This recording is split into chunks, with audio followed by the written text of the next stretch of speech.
So, did you know that Peter Parker has a sister? That's right, he has a sister, and her name is Teresa Parker.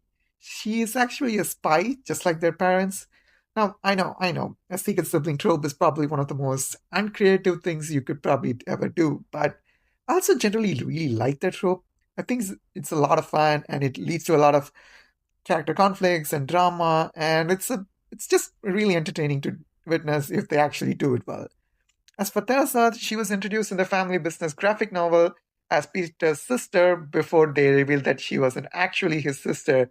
But towards the end, they confirmed her as Peter's sister, even though both of them didn't know the truth at that time. I was kind of intrigued to see where they would take the character, but that's where the troubles kind of started. When she eventually appeared again, she went on an adventure to prove that she was related to Peter, and they finally confirmed that she was Peter's sister.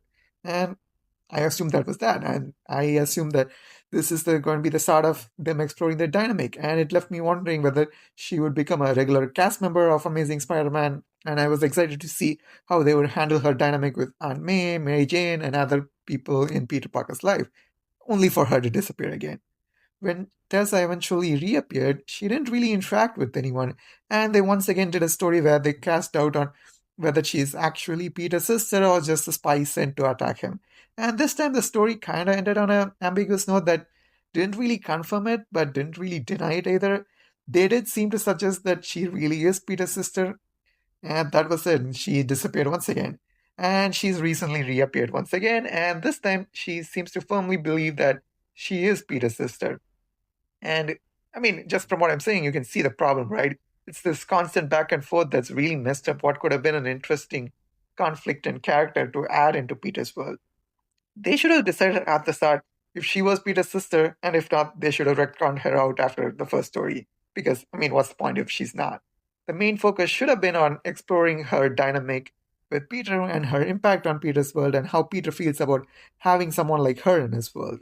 I still hope somebody would actually do that instead of using her to create pointless, boring stories exploring her origin again and again. Nobody needs another back and forth story of whether she's actually Peter's sister.